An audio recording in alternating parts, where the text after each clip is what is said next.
Hi everyone, welcome back to English Ladder. ഇംഗ്ലീഷിൽ എല്ലാം പഠിച്ചു എന്ന് വിചാരിച്ചിരിക്കുന്ന സമയത്തായിരിക്കും നമുക്ക് പെട്ടെന്ന് പണി കിട്ടാം അല്ലേ? എന്താണെന്ന് മനസ്സിലായില്ല? ഞാൻ എക്സാമ്പിൾ പറഞ്ഞുതരാം.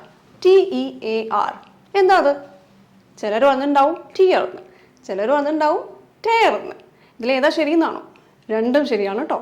അപ്പോൾ അങ്ങനെയുള്ള വാക്കുകളെ കുറിച്ചാണ് നമ്മളിന്ന് പറയാൻ പോകുന്നത്. അപ്പോൾ ഫസ്റ്റ് അത് തുടങ്ങുന്നതിന് മുമ്പ് തന്നെ ഞാൻ നിങ്ങൾക്ക് അതിന് പറയുന്ന പേര് പറഞ്ഞുതരാം. ഇങ്ങനെയുള്ള വേർഡ്സിന് പറയാണ് heteronyms. Okay, so these words are called heteronyms. Okay.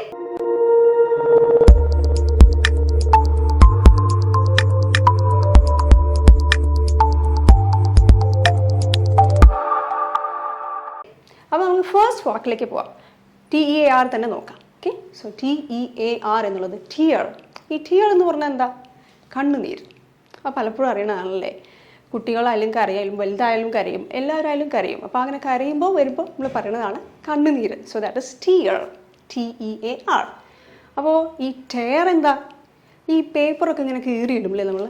So that is tear. Okay, don't tear the paper. So her eyes are filled with tears. അതാണ് രണ്ടിൻ്റെ വ്യത്യാസം.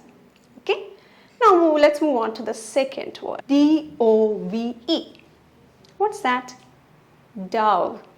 അല്ലേ? ഡവ് എന്നുള്ളത് എല്ലാവരും കേട്ടിട്ടുണ്ട്. അതൊരു പാവം പക്ഷിയാണല്ലേ. So that is called dove. പക്ഷേ അപ്പോൾ വേറൊരു ഡോവ് ഉണ്ട്. അതെന്താ സാധനം? ഡൈവ് ചെയ്യാന്ന് പറയും അല്ലേ? യൂഷ്വലി നമ്മൾ സ്വിം ചെയ്യുമ്പോൾ ആദ്യം തന്നെ പോയി ഇങ്ങനെ ഡൈവ് ചെയ്യാന്ന് പറയും. ആ ഡൈവിൻ്റെ പാസ്റ്റ് ടെൻസ് ആണ് dove. Okay, she dove into the pool.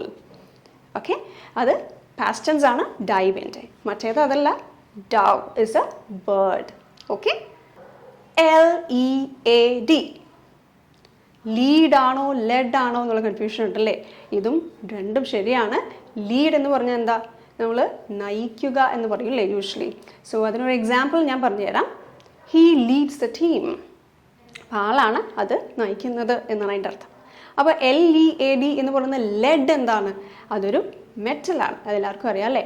Lead എന്ന് പറയുന്നത് ഒരു മെറ്റലാണ്. So let's move on to the fourth word. Content. അതിൻ്റെ ഒരു വശം മാത്രമാണ് കേട്ടോ, അതിന് വേറൊരു പ്രൊനൗൺസിയേഷൻ കൂടെ ഉണ്ട്, കണ്ടൻറ്റ്. ഓക്കെ, കണ്ടൻറ്റ് എന്ന് പറഞ്ഞാൽ എന്താ? നമുക്കൊരു സാറ്റിസ്ഫാക്ഷൻ അല്ലെങ്കിൽ മെൻ്റലി ഒരു സാറ്റിസ്ഫാക്ഷൻ പറയുന്ന പേരാണ് കണ്ടൻറ്റ് എന്ന്. So I feel contented when I eat ice cream maybe, right? അപ്പോൾ അടുത്തൊരു പ്രൊനൗൺസിയേഷൻ അതിൻ്റെ കോണ്ടൻറ്റ് എന്ന് പറയുന്നതാണ്. അപ്പോൾ ഈ കോണ്ടൻറ്റ് എന്ന് പറഞ്ഞാൽ ഉള്ളടക്കം. ഓക്കെ, ഉള്ളടക്കം എന്ന് പറഞ്ഞാൽ ഒന്നുമില്ല, അറിയാമല്ലോ അതിൻ്റെ ഉള്ളിൽ എന്തൊക്കെ ഉണ്ടെന്നുള്ളത്. ഓക്കെ, അപ്പോൾ നമ്മൾ the content of the book is interesting. ഇനി അപ്പോൾ നമുക്ക് അടുത്തൊരു വാക്ക് നോക്കാം. Okay, next word is WIND. അത് കുട്ടികൾക്കൊക്കെ പെട്ടെന്ന് ഓർമ്മ വരിക വിൻഡ് എന്നുള്ളതായിരിക്കും അല്ലേ? ശരിയാണ്, നമ്മൾ ഈ കാറ്റിന് പറയുന്നതാണ് wind. The wind is blowing heavily എന്ന് പറയാം, or there is A heavy wind എന്ന് പറയാം. ഓക്കെ, അതല്ലാതെ നമുക്ക് വേറൊരു പ്രൊനൗൺസിയേഷനും കൂടെ അതിനുണ്ട്, വൈൻഡ് എന്ന് പറയുന്നത്. ഓക്കെ, WINDക്ക് വൈൻഡ് എന്നും പറയും.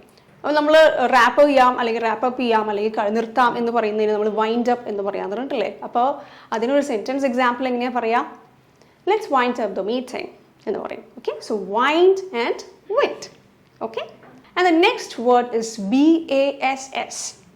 നമ്മൾ മിക്കവാറും ബാസ് എന്ന് പറയാറുണ്ട്, പക്ഷെ നമ്മൾ ഉദ്ദേശിക്കുന്ന ബാസ് അല്ല അത് കേട്ടോ.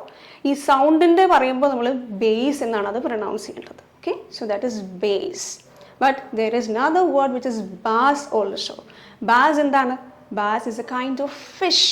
Okay, it's a type of fish. അത് നമ്മൾ bass എന്നാണ് പറയുന്നത്. But this voice related ചെയ്തിട്ടുള്ള അത് bass അല്ല, that is bass. But the spelling is BASS. Okay, so the next one is LIVE. എന്താ അത്? ലിവ് എന്ന് നമ്മൾ കേട്ടിട്ടുണ്ടാവും അല്ലേ? ജീവിക്കുക എന്ന് പറയുന്നത്. Live the life to the fullest എന്നൊക്കെ പറഞ്ഞ് നമ്മൾ പലപ്പോഴും പറയില്ലേ? അപ്പോൾ ജീവിക്കുക എന്നുള്ള അർത്ഥമുണ്ട് LIVE എന്നുള്ളതിന്. ഇനി വേറൊരു പ്രൊനൗൺസിയേഷനും കൂടെ അതിനുണ്ട്, ലൈവ് എന്ന്. നമ്മൾ പലപ്പോഴും കേട്ടിട്ടുണ്ടാവും അല്ലേ? ലൈവ് ടെലികാസ്റ്റ് ആണെന്ന് പറയും അല്ലേ? തത്സമയം എന്നുള്ളത്. So there is A live telecast on the TV today. അപ്പോൾ അത് ലൈവ് എന്ന് പറഞ്ഞാൽ തത്സമയം എന്നുള്ള അർത്ഥമാണ്. So live and live. Okay, and now let's move on to the next word. PRESENT. അത് കേൾക്കുമ്പോൾ തന്നെ നല്ല സന്തോഷമുണ്ടല്ലേ? ബിക്കോസ് നമുക്ക് പ്രസൻറ്റ് കിട്ടുക എന്ന് പറഞ്ഞു കഴിഞ്ഞാൽ ഭയങ്കര സന്തോഷമാണ്. സോ ഈ പ്രസൻറ്റ് എന്ന് പറഞ്ഞാൽ എന്താ? നമുക്ക് കിട്ടുന്നൊരു ഗിഫ്റ്റ്. ഓക്കെ, നമ്മൾ എക്സ്പെക്റ്റ് ചെയ്യാണ്ടിരിക്കുന്ന സമയത്ത് somebody gives you something that is a present. Okay, pronunciation ശരിക്കും ശ്രദ്ധിക്കണം. The next one is not present, it is present. Okay, present എന്ന് പറഞ്ഞാൽ എന്താണ്? നമ്മൾ അവതരിപ്പിക്കുക. So I'm presenting a video before you, I'm presenting a video before you. Okay, so that is present. മറ്റേത് ഗിഫ്റ്റായി കിട്ടുന്നത് present ആണ് കേട്ടോ.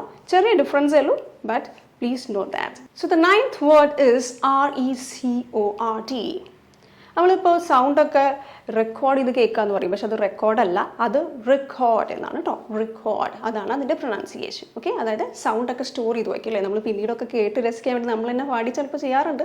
അപ്പോൾ അതിന് പറയുന്നത് റെക്കോർഡ് എന്നാണ്, റെക്കോർഡ്. ഓക്കെ, അപ്പോൾ ഈ എഴുതി സൂക്ഷിക്കണം, അതിനെന്താ പറയുക? That is record. അത് US ഇംഗ്ലീഷിൽ റെക്കോർഡ് എന്ന് പറയും, അതല്ലെങ്കിൽ UK ഇംഗ്ലീഷിൽ റെക്കോർഡ് എന്ന് പറയാറുണ്ട്. Record. Okay, record in UK English and record in US English.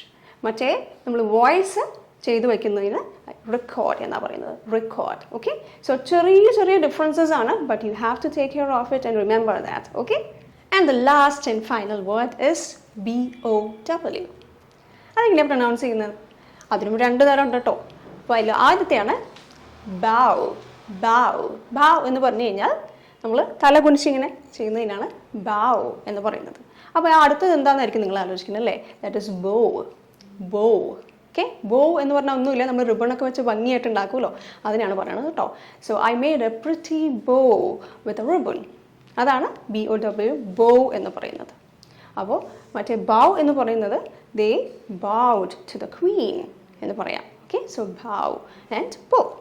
അത്രേ ഉള്ളൂ, 10 വാക്കുകളാണ്. അത് നന്നായിട്ട് പഠിക്കുക. ഇത് പഠിക്കുമ്പോഴേക്കും അടുത്തൊരു സെറ്റുമായിട്ട് ഞാൻ പിന്നെയും വരുന്നതായിരിക്കും. ഇനി കൺഫ്യൂഷൻസ് ഒന്നും വേണ്ട, ഇത് പ്രൊനൗൺസ് ചെയ്യണോ അത് പ്രൊനൗൺസ് ചെയ്യണോ എന്നൊക്കെ. അപ്പോൾ അതൊക്കെ തീർക്കാൻ വേണ്ടിയാണ് ഇംഗ്ലീഷ് ലാഡറിൻ്റെ വീഡിയോസ് ഉള്ളത്. So watch it regularly and enjoy learning with English Ladder. Thank you. Have a great day. By.